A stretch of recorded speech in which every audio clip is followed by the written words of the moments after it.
Mademoiselle, s'il vous plaît, quel est votre nom? Fofana. Fofana? Très bien. Alors, moi, c'est le prédicateur Thierry Russophone. La Bible dit, je t'en conjure devant Dieu et devant Jésus-Christ. Le et est un connecteur logique d'addition. Ça veut dire que quand on dit Fofana et Russophone, le verbe va s'accorder au pluriel. Exemple, Fofana et Russophone s'entretiennent. On ne va pas dire s'entretient, on va dire s'entretient par les deux. Parce que le et déjà additionne Russophone à Fofana. Ou bien Fofana et Russophone vont.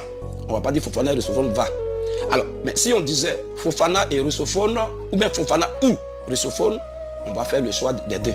Donc on peut dire va, il n'y a pas de faute. Soit c'est Fofana qui va, soit c'est Russophone qui va, mais pas les deux. Mais lorsqu'on dit Fofana est déjà, c'est une obligation absolue que le verbe soit au pluriel, parce que ça fait deux. Fofana n'est pas Russophone, Russophone n'est pas Fofana. C'est clair? Alors la Bible dit ici, je t'en conjure devant Dieu et devant Jésus-Christ, oui. Qui doit juger. On dit qui doit, on n'a même pas dit qui doit. Pour dire que s'il y a des gens qui diffèrent, ou bien qui font faire la différence entre Jésus et Dieu, ils sont dans l'erreur. La Bible dit clairement ici que Jésus là, sinon Dieu là, c'est son nom qui est Jésus-Christ. Clairement ce que la Bible dit, noir sur blanc. Je t'en conjure devant Dieu et devant Jésus-Christ, et on dit qu'il doit. Pourquoi qu'il doit? S'ils étaient différents, si Jésus était différent de Dieu, on n'allait pas dire qu'il doit, on allait dire qu'ils doivent. Jésus était à part, et Dieu était à part, on allait dire qu'ils doivent. Mais on dit qu'il doit, pour dire que c'est la même personne. Continue un peu. Je t'en conjure devant Dieu et devant Jésus-Christ. Oui. Qui doit juger les vivants et les morts. Qui doit juger les vivants et les morts. Et oui. Au nom de son apparition. Or la Bible dit, Jésus-Christ apparaîtra bientôt. Qui va apparaître? C'est Jésus-Christ qui apparaît. Et même le Coran dit que Jésus va venir pour juger les vivants et les morts dans la justice. Et même les hadiths ont dit, quand tu prends Sahih Bukhari, qu'on ne va pas lire, Sahih Bukhari, quand tu prends le volume 2, l'hadith 2222, c'est clair là-bas que le prophète Mohammed a reconnu que Jésus va, le fils de Marie descendra bientôt parmi nous, jugeant avec équité, avec justice. Donc tout le monde reconnaît déjà que le juge là, c'est Jésus. Et c'est ce que le Coran dit. Au nom de son apparition, et oui. de son royaume. Et au nom de son, c'est Jésus qui a dit, lorsqu'il était devant Pilate, il a dit à Pilate que mon royaume n'est pas de ce monde. Donc quand on dit maintenant, je t'en conjure devant Dieu et devant Jésus-Christ qui doit juger, c'est-à-dire que lui qui juge, c'est Jésus. D'accord. Moi j'ai juste une préoccupation. Oui. Vous avez dit ici, lorsqu'on dit Russophone avec Fofana, c'est deux personnes. Oui. Mais quand on fait les verbes, vous avez dit que ça sera les deux personnes qui exercent quelque chose. Effectivement. D'accord. Là ils ont dit Jésus et Dieu. Oui, oui. Pourquoi on fait la différence et ne pas dire Jésus ou Dieu? Parce que à la fin on voit eux qui doivent. Oui, mais c'est très simple, mademoiselle. Quand on dit Jésus, si on disait Jésus ou Dieu, ça veut dire qu'ils sont différents. Puisque quand on dit Jésus ou Dieu, on peut dire qu'il doit, il n'y a pas de problème. Soit c'est Dieu qui va juger, soit c'est Dieu qui va juger. Là, c'est un choix. Mais lorsqu'on dit Jésus, on additionne Dieu avec Jésus. Si vraiment ils étaient deux personnes différentes, on allait mettre le verbe au pluriel. Clairement. C'est bon? Alors, on va lire un deuxième verset.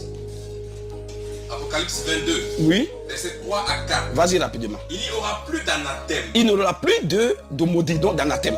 Le trône de Dieu. Écoutez très bien. Le trône de Dieu. Et. Encore. Et. De l'agneau. Or, Jean-Baptiste, le Coran l'appelle Yahya. Jean-Baptiste, le prophète Jean-Baptiste, le Coran l'appelle Yahya. Yahya a vu Jésus dire, voici l'agneau de Dieu qui ôte le péché du monde. Donc il a appelé Jésus l'agneau de Dieu. Alors quand on dit ici, quand la Bible dit, oui, le trône de Dieu. Le trône de Dieu. Et de l'agneau. Encore qu'on était logique d'addition. Et de l'agneau. Sera dans la ville. On dit sera. Alors il y a combien de trônes au juste alors? Ou bien Dieu et Jésus sont assis ils luttent le même trône. Le trône de Dieu et de l'agneau sera dans la ville. Pourquoi? Si Jésus a son trône à part, Dieu a son trône à part, on ne peut pas dire un seul trône pour les deux. Ils ne vont pas se partager le trône. Ça veut dire qu'en réalité, il y a un seul trône. Vas-y maintenant. Ses serviteurs. Ses serviteurs. Le serviront. Mais il est question ici de Dieu et de l'agneau. Et on dit ses serviteurs. Le serviront. Serviteurs de qui alors? On n'a pas dit leurs serviteurs pour dire qu'ils sont deux. Pour dire que l'agneau est différent de Dieu. Ou bien Dieu est différent de l'agneau. Mais on dit ses serviteurs. Au lieu de dire leurs serviteurs, s'ils étaient vraiment deux. Vas-y un peu. Ses serviteurs le serviront. Ses serviteurs le serviront. Et verront sa face. Ni verront leur face, mais verront sa face. Ce qui est catalyseur. Le verset 4 dit quoi? Le verset 4. Et son nom. Et son nom sera sur leur front. Son nom et non leur nom. Il est question de tuer de l'agneau. Pourquoi on dit son nom et non leur nom? Ça veut dire que l'agneau et Dieu, c'est la même et unique personne. Amen. Selon ce qui est écrit. Noir sur blanc, même avec l'analyse grammaticale, ça passe. C'est bon? Alors, nous allons maintenant jeter un regard rétrospectif sur le Coran, au moins dans 3 versets simplement, pour voir ce que le Coran dit aussi de la personne de Jésus. Déjà, tous les musulmans sont au courant et tous les chrétiens aussi sont d'accord avec ça, que Jésus est né de façon miraculeuse. Sa maman n'a pas couché avec quelqu'un, puis il est né. Tout le monde est au courant de ça. Et le Coran le confesse. La Bible aussi le confesse. Encore, le Coran dit que Jésus est né pur. On va même lire dans le Coran. Il est pur, donc il n'a pas de péché. Le Coran reconnaît, la Bible aussi reconnaît. La Bible dit dans 1 Pierre 2, verset 22, que Jésus a été tenté en toute chose, il n'a point commis de péché. C'est quel est cet homme sur la terre qui ne commet pas de péché, qui vit pendant 33 ans et demi et qui n'a même pas fait on dit qu'il n'a point commis de péché. C'est différent de celui qui n'a pas commis de péché. Quand on dit qu'il n'a point commis de péché, ça veut dire que le péché n'existe même pas chez lui. C'est quel homme ça? Moi je ne vois pas quel homme sur la terre en qui il n'y a pas un seul péché. Il n'y en a pas. Bon, quand lui il est là, qu'il n'y a pas un seul péché en lui, il est qui alors? Il faut comment les gens le voient, il faut que la mentalité ou bien la vision change. Jésus, il faut qu'on sache qui il est en réalité, selon même le Coran qu'on va lire maintenant. Oui, vas-y frère. Surah 19, ayat 19. Oui. Il dit. 2 points. Je suis en fait un messager de ton Seigneur. Oui. Pour te faire don. Donc celui qui est en train de parler, c'est l'ange Gabriel que le Coran appelle Gibril, qui est en train de parler à Marie, qu'on appelle Myriam aussi dans le Coran. Alors, il dit. Je suis en fait un messager de ton Seigneur. Donc quand vous voyez la sourate 19 dans le Coran, c'est on appelle ça la sourate Myriam, dans le chapitre Myriam, sur Marie, la mère de Jésus. Vas-y frère. Il dit. Je suis en fait un messager de ton Seigneur. Je suis en fait un messager de ton Seigneur. Pour te faire don. Toi Marie, je suis un messager de ton Seigneur pour te faire don. D'un fils pur. D'un fils pur. Oh, quand on prend la Bible dit que Saint est l'Éternel des armées. Lui qui n'a jamais commis de péché, c'est le seul pur. C'est l'Éternel. Jésus est qui? Et puis lui, il est pur aussi, dans le Coran. Le Coran n'a même pas dit un seul prophète dans le Coran qui est pur. On dit tous les hommes sont des pécheurs. Et quand nous confessons nos péchés, nous devons demander pardon pour nos erreurs. Ok, nous devons demander pardon pour nos erreurs. Mais regardez un peu, lui, il est pur. Mais moi, c'est quoi le Coran dit? Il ne peut pas dire que c'est faux, c'est la vérité. Il est vraiment pur. Alors, qui est-il pour être pur sans péché? C'est-à-dire qu'il est au-delà de ce que les gens pensent. Il est au-delà d'un humain. Il est au-delà même d'un prophète. Vous voyez un peu, voilà pourquoi il peut être pur. Or, aucun homme n'est pur. Vas-y un peu. Sourate 19. Oui. Ayat 34. On peut lire un peu, on peut lire rapidement, déjà 7 verset 20 rapidement. Ou même, puis aussi Romains 3 verset 9 jusqu'au verset 12. Pour voir, comme le Coran dit que Jésus est pur, la Bible va confesser ça, la Bible va reconnaître vraiment ça, que c'est vrai. Oui frère? Il faut rappeler que dans le Coran, c'est Issa, le nom de Jésus, c'est ça? Oui, c'est écrit aussi Jésus. Dans le Coran. Non, dans le Coran, oui. Si vous voulez tout à l'heure vous donner un verset où c'est écrit noir sur blanc Jésus même. Quand on dit, ils sont mis entre parenthèses, on dit Jésus pour perdre la précision. Voilà. Oui, frère? Ecclésiaste 7, le verset 20. Oui, comme le Coran dit, c'est dans Surah 19, verset 19 que Jésus est pur, alors la Bible dit quoi en fonction de ça aussi? Ecclésiaste 7, le verset 20. Oui? Non. Non. Il n'y a sur la terre. Il n'y a sur la terre point d'homme juste. Point d'homme juste. Qui fasse le bien. Qui fasse le bien. Et qui ne pêche jamais. Et qui ne pêche jamais.